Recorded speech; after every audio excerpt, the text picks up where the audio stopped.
तेलंगाना से पीएम मोदी का राहुल गांधी पर जोरदार हमला। राहुल गांधी ने कहा उनकी लड़ाई शक्ति के खिलाफ। प्रधानमंत्री मोदी ने ये बात कही है। कल शक्ति को खत्म करने की बात कही गई। ये कहना पीएम मोदी का। शक्ति के लिए जान की बाजी लगा दूंगा। शक्ति का विनाश और शक्ति की पूजा करने वालों की ये लड़ाई है। ऐसा शिवाजी पार्क जहां से इंडी अलायंस ने अपनी घोषणा पत्र जाहिर किया और उन्होंने कहा है कि उनकी लड़ाई शक्ति के खिलाफ है। मेरे लिए हर मां शक्ति का रूप है, हर बेटी शक्ति का रूप है। और मेरी इन माताओं बहनों की तरफ से, माताओं बहनों, आपको मैं शक्ति के रूप में पूजा करता हूं। मैं भारत मां का पुजारी हूं। मैं आप शक्ति स्वरूपा सब माता बहन बेटियों का भी पुजारी हूं। और जिन्होंने कल शिवाजी पार्क में इंडी अलायंस ने अपना घोषणा पत्र शक्ति को खत्म करने के लिए किया है, मैं इस चुनौती को स्वीकार करता हूं और मैं इन शक्ति स्वरूपा माताओं बहनों की रक्षा के लिए जान की बाजी लगा दूंगा, जीवन खपा दूंगा। क्या भारत की धरती पर कोई शक्ति के विनाश की बात कर सकता है क्या? क्या शक्ति का विनाश हमें मंजूर है? आइए अब आपको सुनाते हैं कि राहुल गांधी की ओर से बयान क्या दिया गया था जिसको लेकर हंगामा हो रहा है। हिंदू धर्म में शक्ति शब्द होता है। हम शक्ति से लड़ रहे हैं, एक शक्ति से लड़ रहे हैं। अब सवाल उठता है वो शक्ति क्या है? जैसे किसी ने यहां कहा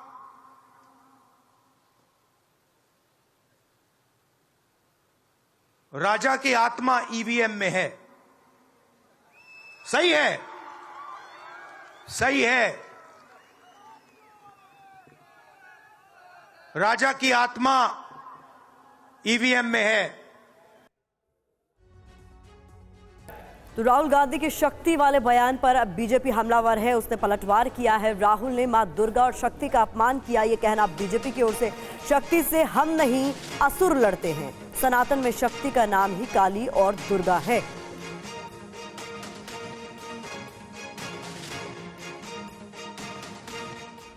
राहुल गांधी की शक्ति वाले बयान पर बीजेपी हमलावर है। हालांकि इंडिया गठबंधन के नेता लगातार उनके बयान पर सफाई दे रहे हैं। राहुल गांधी उद्धव ठाकरे जी के सामने शिवाजी मैदान में कहते हैं कि हिंदू धर्म में शक्ति शब्द है, हम इस शक्ति के खिलाफ है, हम इस शक्ति से लड़ रहे हैं। मतलब कि हिंदू विरोध किस प्रकार से आज फैल चुका है पूरे इंडी गठबंधन में। उदयनिधि स्टालिन बोलते हैं सनातन को समाप्त करो। ए राजा कहते हैं हम प्रभु श्री राम के खिलाफ लड़ेंगे, हम उनके दुश्मन हैं। और उसके बाद कांग्रेस पार्टी और राहुल गांधी, जिनका तो लंबा इतिहास है हिंदू विरोध का, हिंदू आतंक से लेकर भगवा आतंक, हिंदुत्व, आईएसआईएस, बोको हराम, प्रभु श्री राम के अस्तित्व पर सवाल उठाना, इस प्रकार की बातें करने वाले लोग कहते हैं कि अब वो शक्ति से लड़ेंगे। और ये कोई सहयोग की बात नहीं है, ये सोचा समझा प्रयोग है। प्रधानमंत्री मोदी दक्षिण के दौरे पर है और इस बीच वहां से उन्होंने जोरदार हमला बोला है। तेलंगाना से पीएम मोदी ने राहुल गांधी पर जोरदार हमला बोलते हुए कहा है कि राहुल ने कहा उनकी लड़ाई शक्ति के खिलाफ है। कल शक्ति को खत्म करने की बात कही गई। शक्ति के लिए जान की बाजी लगा दूंगा। शक्ति का विनाश और शक्ति की पूजा करने वालों की लड़ाई बताया।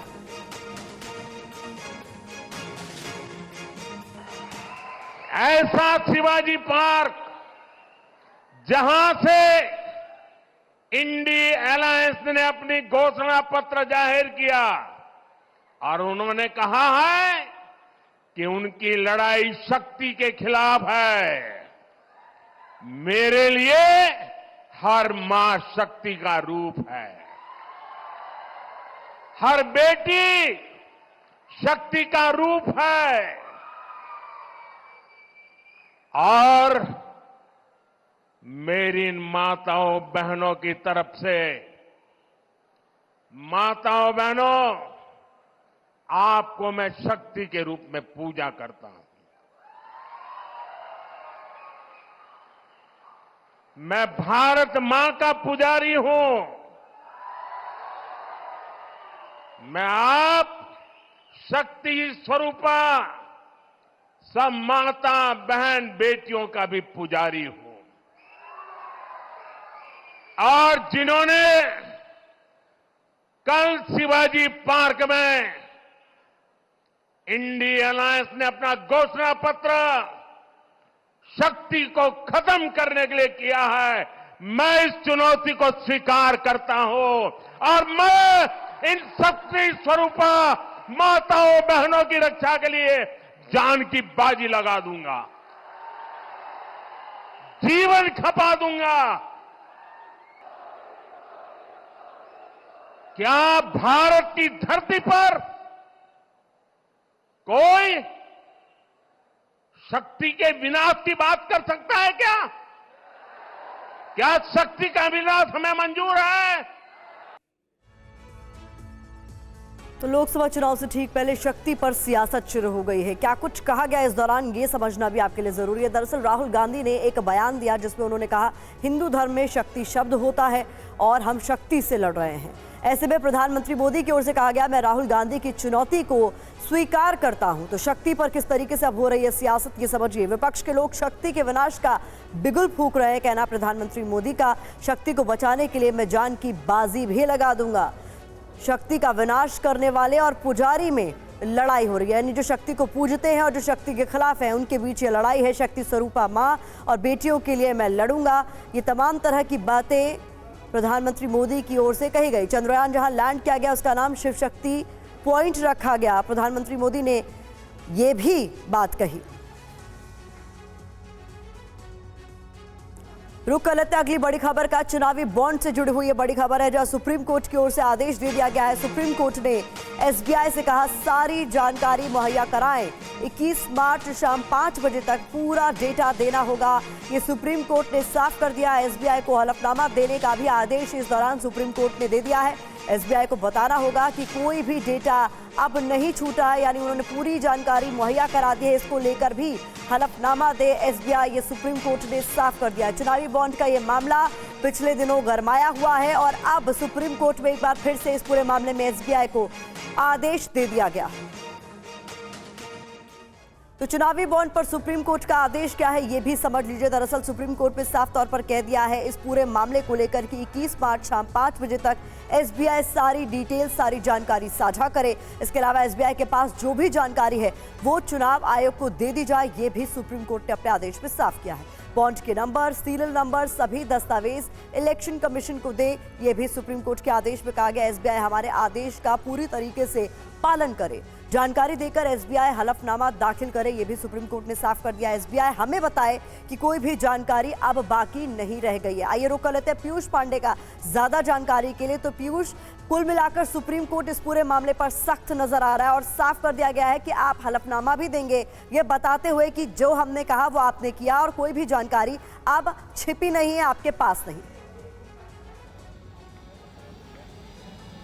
बिल्कुल प्रतिमा, देखिए सुप्रीम कोर्ट ने साफ कर दिया है एसबीआई को कि कोई भी जानकारी आपके पास छिपी नहीं रह जानी चाहिए और इस बाबत आपको हलफनामा भी देना होगा सुप्रीम कोर्ट में। बृहस्पतिवार शाम को 5 बजे तक इलेक्ट्रोल बॉन्ड से संबंधित सभी नंबर ईसीआई को, एसबीआई को सौंपने हैं। ये अल्ट्रा न्यूमेरिक नंबर्स हैं जो खास तौर पर सीधे मतलब नजरों से नहीं देखे जा सकते हैं। जिस तरह से नोट में अल्ट्रा न्यूमेरिक नंबर होते हैं उसी तरह से इलेक्ट्रोल बॉन्ड में ये सुरक्षा फीचर रखा गया था और इस सुरक्षा फीचर का जो नंबर है वो इलेक्ट्रोल बॉन्ड का नंबर है।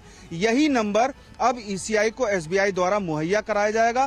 खास तौर पर 2018 से, चूंकि इस मामले में कई जो दस्तावेज थे पहले सुप्रीम कोर्ट में सील कवर में दाखिल किए गए थे और इसके बाद ईसीआई ने एप्लीकेशन करके उस दौरान के जो इलेक्ट्रोल बॉन्ड के डिटेल थे वो भी मांगे थे, तो उसका भी इलेक्टोरल बॉन्ड का नंबर सुप्रीम कोर्ट ने एसबीआई को, ईसीआई को देने के लिए कहा है। साथ ही 2019 से लेकर के 15 फरवरी 2024 तक के जब ऑर्डर हुआ था सुप्रीम कोर्ट का, जब इलेक्टोरल बॉन्ड को रद्द कर दिया गया था, तब तक के भी इलेक्टोरल बॉन्ड के नंबर एसबीआई को, ईसीआई को सौंपने हैं और अल्फा न्यूमेरिक नंबर जो है ये है, और इसको एसबीआई को शाम 5 बजे बृहस्पतिवार तक सौंपना है। और साथ ही ये हलफनामा देना है कि कोई भी जानकारी अब एसबीआई ने छिपा के नहीं रखी है, अपने पास शेष नहीं रखी है, और ये हलफनामा भी शाम 5 बजे बृहस्पतिवार तक सुप्रीम कोर्ट में एसबीआई को दाखिल करना है। सुप्रीम कोर्ट का जो पूरा आदेश आया है पीयूष, उससे पहले एसबीआई की ओर से क्या कुछ दलीलें रखी गई कोर्ट के सामने, क्योंकि सुप्रीम कोर्ट का रुख साफ है, डेडलाइन भी दे दी गई है, टाइमलाइन तय कर दिया गया है कि आपको गुरुवार शाम 5 बजे तक सारी डिटेल्स दे देनी होगी। एसबीआई की ओर से क्या कुछ कहा गया?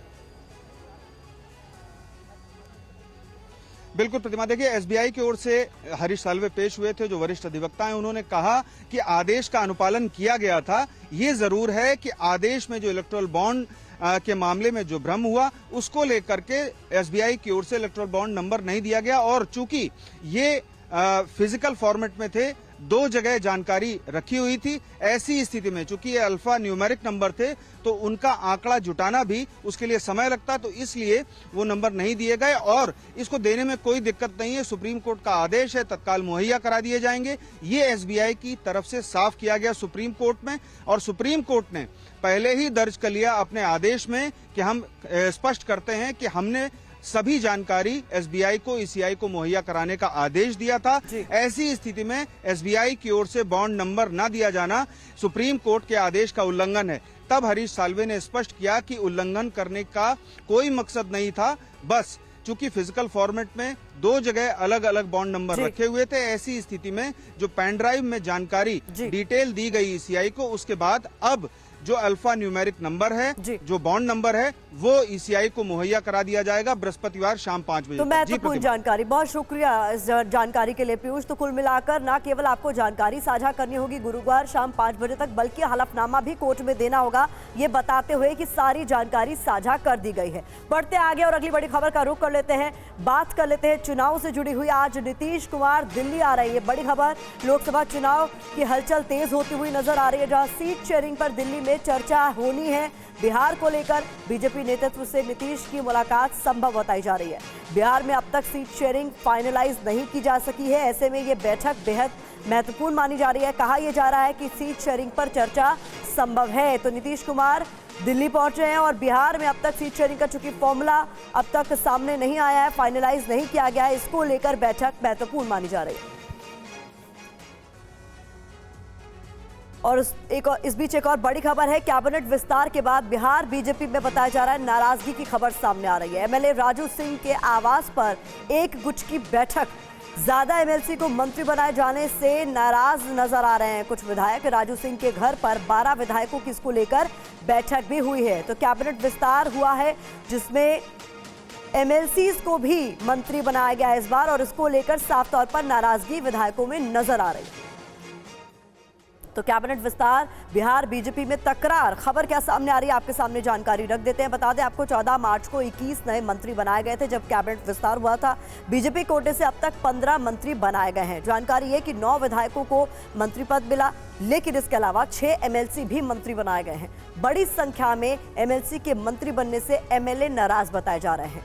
16 मार्च को नाराज विधायकों की बैठक हुई, 12 बीजेपी विधायक बैठक में शामिल भी हुए। तो इसको लेकर जो खबर सामने आ रही है, उसी पर अपडेट्स के लिए आमोद राय का मैं रुख करना चाहूंगी। आवाज जी, ये बताइए, कुल मिलाकर ये नाराजगी जो है, ये किसी तरीके से कोई संकट तो नहीं पैदा कर देगी बिहार में? देखिए, एमएलसीज को बनाने को लेकर बीजेपी विधायकों की नाराज़गी जाहिर तौर पे हो सकती है, क्योंकि आमतौर पे ये परिपाटी रही है कि ज़्यादा से ज़्यादा विधायकों को एकोमोडेट किया जाता है मंत्रालय में, और कम से कम मंत्री परिषद में जगह मिलती है एमएलसीज को। लेकिन इस बार थोड़ा ज़्यादा ज़रूर देखने में लग रहा है, और उसको लेकर नाराज़गी हो सकती है। लेकिन पार्टी के जो प्रभारी हैं विनोद तावड़े और मंगल पांडे, दोनों की अभी थोड़ी देर पहले बैठक भी हो रही है, और आज देर शाम तकरीबन 2 बजे के आसपास बिहार के जो उप मुख्यमंत्री हैं सम्राट चौधरी, वो भी दिल्ली पहुंच रहे हैं। तो बीजेपी का अभी पूरा फोकस जो है गठबंधन को सीट क्लियर करने को लेकर है, न कि बिहार में विधायकों की नाराजगी को लेकर है, क्योंकि बीजेपी आश्वस्त है कि उस फ्रंट पे बहुत कुछ अभी होने नहीं जा रहा है। लिहाजा अभी पूरा का पूरा फोकस बिहार में बीजेपी का, जेडीयू का, सबका गठबंधन में सीटों के शेयरिंग को लेकर चल रहा है। जी, उसको लेकर भी एक महत्वपूर्ण बैठक दिल्ली में होनी है। नीतीश कुमार दिल्ली पहुंचेंगे और बहुत महत्वपूर्ण इस बैठक को बताया जा रहा है, क्योंकि अब तक डेट अनाउंस हो चुकी है, लेकिन अब तक चूंकि फॉर्मूला सामने नहीं आया है, तो क्या माना जाए कब तक इस बात को लेकर क्लैरिटी आ जाएगी कि कौन कितनी सीटों पर लड़ने जा रहा है। एनडीए की बात करें तो बिहार में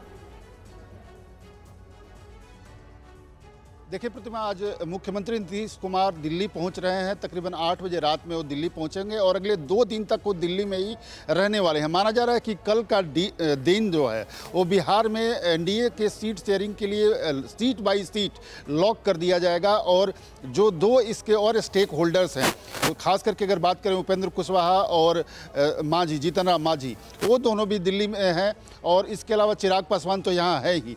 तो कल ऐसा माना जा रहा है कि बीजेपी बिहार की हर एक सीट पर चर्चा करके और सीट लॉक कर लेगी, कौन पार्टी किस सीट पे चुनाव लड़ेगी, और उम्मीदवारों के नामों की भी चर्चा कल की बैठक में कर ली जाएगी, ऐसी सूचना आ रही है। फिलहाल जो ये जानकारी है कि नीतीश कुमार को बीजेपी 15 से 16 सीट दे सकती है बिहार में, बीजेपी 17 से 18 सीटों पर चुनाव लड़ सकती है। लेकिन जो बैठक मुख्य तौर पर होना है वो सीटों का एडजस्टमेंट को लेकर होना है। कुछ जो बीजेपी की सीटें हैं उस पर जेडीयू चुनाव लड़ना चाहती है और कुछ जेडीयू की सीटों पर एलजेपी चुनाव लड़ना चाहती है। इसी पर क्लैरिटी के लिए कुल मिलाकर आमोद जी आप बता रहे हैं कि बैठक होनी है जिसमें ये साफ हो जाएगा लगभग अगले 1-2 दिनों में कि कौन किस सीट से चुनाव लड़ने वाला है। बहुत शुक्रिया इस तमाम जानकारी के लिए। इस बीच सीट शेयरिंग की जहां तक बात है तो बिहार में इंडिया दल की भी महत्वपूर्ण बैठक होनी है, उसके लिए दिल्ली पहुंच चुके हैं तेजस्वी यादव। कांग्रेस आरजेडी की आज दिल्ली में महत्वपूर्ण बैठक होनी है सीट शेयरिंग को ही लेकर।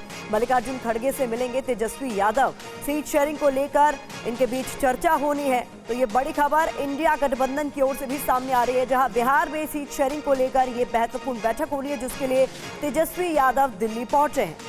तो बिहार में पेच कहां फंसा हुआ ये समझना भी बहुत जरूरी हो जाता है। बात इंडिया गठबंधन की करें तो जानकारी आपके सामने हम रख रहे हैं। देखिए बिहार में कहां फंसा है पेच। कांग्रेस दरअसल 11 सीटों की मांग कर रही है। ऐसे में महत्वपूर्ण जानकारी यहां पर आपके सामने है कि आरजेडी 7 सीट देने को तैयार है, लेकिन कुछ सीटों पर पेच यहां फंसा हुआ है। कांग्रेस का बेगूसराय सीट पर दावा है, लेकिन यहां पर जो पेच है वो ये है कि बेगूसराय सीट पर आरजेडी भी दावा कर रही है, यानी ये एक ऐसी सीट है जिस पर दोनों ही लड़ने की बात कर रहे हैं। कटिहार सीट कांग्रेस आरजेडी दोनों ही अपने लिए चाहती हैं, इसीलिए बिहार में माना जा रहा है कि पेच अभी फंसा हुआ है। कांग्रेस पप्पू यादव को पूर्णिया से लड़ाने के पक्ष में है, लेकिन यहां भी पेच फंसा हुआ है क्योंकि आरजेडी पूर्णिया से पप्पू यादव के नाम पर तैयार नहीं है। तो कुछ इस तरीके की पेच यहां पर फंसे हुए हैं जिसको लेकर ये मुलाकात, ये बैठक होनी है। कांग्रेस एमएलसी सीट के बदले लोकसभा सीट चाहती है, तो ये भी एक महत्वपूर्ण अपडेट है कि किस तरीके से बिहार में पेच फंसा हुआ है। तो कुल मिलाकर बड़ी खबर बता दें कि सीट शेयरिंग पर चूंकि पेच फंसा हुआ है, चर्चा के लिए ऐसे में दिल्ली पहुंचे तेजस्वी यादव। कांग्रेस आरजेडी की आज दिल्ली में महत्वपूर्ण बैठक होनी है जिसमें मल्लिकार्जुन खड़गे से तेजस्वी यादव की ये मुलाकात होगी। सीट शेयरिंग को लेकर दोनों ही दलों के बीच बैठक होगी। कुमार विक्रांत ज्यादा जानकारी के साथ जुड़ रहे हैं। कुमार, चूंकि तेजस्वी दिल्ली पहुंच चुके हैं और अब लोकसभा चुनाव की तारीखों के ऐलान के साथ ही हर एक मिनट बहुत क्रूशियल हो जाता है कि कब तक ये चीजें फाइनलाइज हो जाएंगी कि कौन कितनी सीटों पर और कहां से चुनाव लड़ने वाला है, लेकिन क्योंकि उसके पीछे कई पेच फंसे हुए हैं। जैसे अगर बात करें तो पूर्णिया से कांग्रेस पार्टी चाहती है कि पप्पू यादव को चुनाव लड़ाया जाए, जिसके लिए आरजेडी तैयार नहीं है। कांग्रेस पार्टी बेगूसराय की सीट कन्हैया के लिए चाहती है, उसके लिए आरजेडी तैयार नहीं है। कटिहार सीट को लेकर दोनों दल चाहते हैं।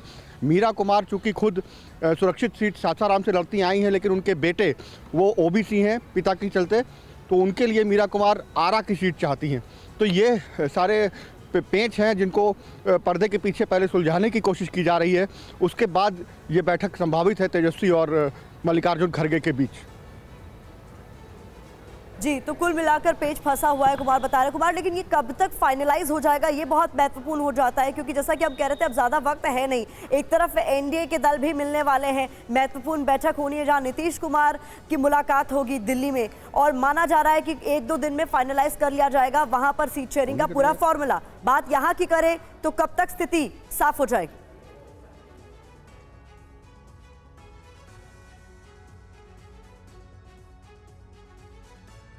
विक्रांत तक अभी हमारी आवाज नहीं पहुंच रही है, लेकिन 63 दिन पहले मणिपुर से शुरू हुई राहुल गांधी की भारत जोड़ो न्याय यात्रा महाराष्ट्र में समाप्त हो गई। राहुल गांधी की यात्रा भारत जोड़ो यात्रा का पार्ट 2 थी। न्याय यात्रा 2.0 के समापन के बाद मुंबई के शिवाजी पार्क में इंडिया गठबंधन की महारैली हुई, जिसमें राहुल गांधी के साथ एमके स्टालिन, उद्धव ठाकरे, फारूक अब्दुल्ला और तेजस्वी यादव एक साथ नजर आए। राहुल गांधी ने कहा कि यात्रा उनकी नहीं बल्कि पूरे विपक्ष की थी, इसलिए आप देखिए राहुल की न्याय यात्रा 2.0 कितनी दमदार सियासी शो।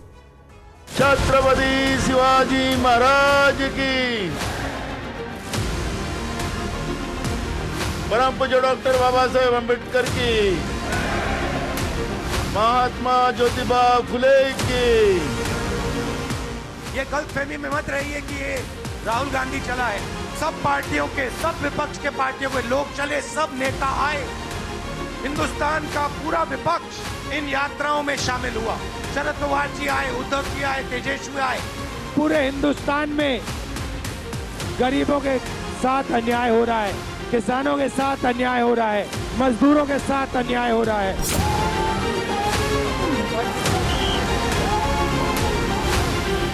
हिंदुस्तान मोहब्बत का देश है, तो इसमें नफरत क्यों फैल रही है? हम कहते हैं बीजेपी नफरत फैलाती है।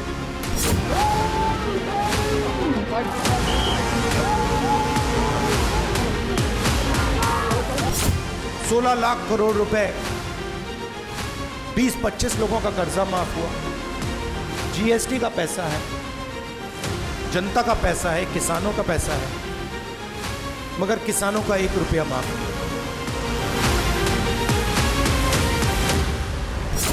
63 दिनों तक चली राहुल गांधी की न्याय यात्रा 16/5 को मुंबई के ठाणे में खत्म हो गई। न्याय यात्रा के फौरन बाद राहुल गांधी ने मुंबई के मणि भवन से लेकर अगस्त क्रांति मैदान तक एक और पैदल मार्च किया। इस मार्च को नाम दिया न्याय संकल्प पद यात्रा।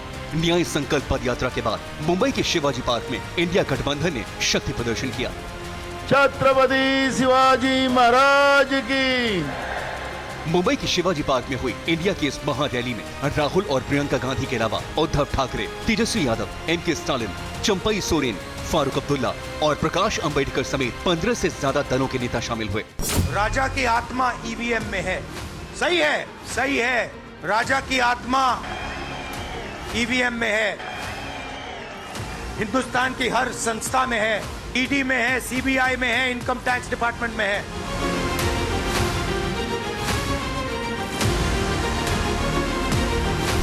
आजादी में कोई योगदान ना रहा हो, जो तिरंगा ना फहराए हो अपने दफ्तर पे, और आज कहते हैं वो देश के सबसे बड़े देशभक्त हैं। अरे मेरा मानना है कि देश में सबसे बड़ा अगर अपना दुश्मन है तो बेरोजगारी है। जो चिल्लाते थे कि हम यहां गरीबी दूर करेंगे, क्या आज गरीबी दूर हो गई? कि 80 करोड़ हमारे लोगों को अनाज मुफ्त देना पड़ता है, तो गरीबी कहां गई? बेकार हमारे जवान हैं, लड़कियां और लड़के पढ़े लिखे, कोई उनकी तरफ सुनवाई नहीं है। आज वक्त आ गया है कि हम इकट्ठे होके संविधान को बचाएं और इस भारत की जो परंपरा है उसको बचाएं। तो न्याय यात्रा 2.0 का समापन हुआ, लेकिन उसके साथ ही एक विवाद भी जुड़ गया है और उसी पर बात करने के लिए कुमार विक्रांत हमारे साथ जुड़े हैं। कुमार, न्याय यात्रा के समापन के साथ ही राहुल गांधी के एक बयान पर अब सियासत शुरू हो गई, जो उन्होंने शक्ति को लेकर दिया था। खुद प्रधानमंत्री मोदी तेलंगाना से उन पर पलटवार कर रहे हैं। किस तरीके से ये बड़ा सियासी मुद्दा बनेगा आने वाले दिनों में, और इसको लेकर कांग्रेस की रणनीति क्या रहने वाली? देखिए, कांग्रेस के जो नेता हैं उनका ये कहना है कि राहुल गांधी ने जो कहा उसको तोड़ मरोड़ कर पेश किया जा रहा है। राहुल गांधी का कहने का ये मतलब कतई नहीं था जो प्रधानमंत्री मोदी निकाल रहे हैं। लेकिन अब 2024 का चुनाव सामने है, एक एक बयान के एक एक शब्द को चुना जाएगा दोनों ही दलों की, दोनों ही पक्षों से, और एक दूसरे पर सियासी हमले किए जाएंगे। इसके लिए हमको आपको तैयार रहना चाहिए और दोनों ही दलों के, आप कह सकते हैं, सियासी बमबारी जो होती है चुनाव में वो जारी रहने वाली है। और निश्चित तौर पर जब प्रधानमंत्री ने इस मुद्दे को उठाया है तो कांग्रेस पार्टी सफाई देने ज़रूर सामने आएगी। लेकिन कांग्रेस पार्टी को ये पता लगता है कि जब प्रधानमंत्री किसी मुद्दे को उठाते हैं तो इतना दूर तक लेके जाते हैं कि कांग्रेस पार्टी को उससे पार पाने में पसीना छूट जाता है। बहुत शुक्रिया इस जानकारी के लिए। तो कुमार विक्रांत बता रहे हैं कि कांग्रेस ने भी रणनीति कुल मिलाकर तैयार कर ली है कि कैसे इससे बचा जाएगा। साफ तौर पर उनका पक्ष ये है कि राहुल गांधी के बयान को तोड़ मरोड़ कर पेश किया जा रहा है। इस बीच अगली बड़ी खबर का रुख कर रहे हैं, जहां ईडी के सामने आज फिर से पेश नहीं होंगे अरविंद केजरीवाल। ईडी का समन गैर कानूनी है, आम आदमी पार्टी की ओर से ये कहा गया है। जल बोर्ड घोटाले में कल ईडी ने अरविंद केजरीवाल को समन भेजा था, लेकिन अब ये साफ हो गया कि अरविंद केजरीवाल समन मिलने के बावजूद पेश नहीं होंगे। आम आदमी पार्टी ने इसको लेकर जो रुख रखा है वो यही है कि गैर कानूनी है ईडी का ये समन।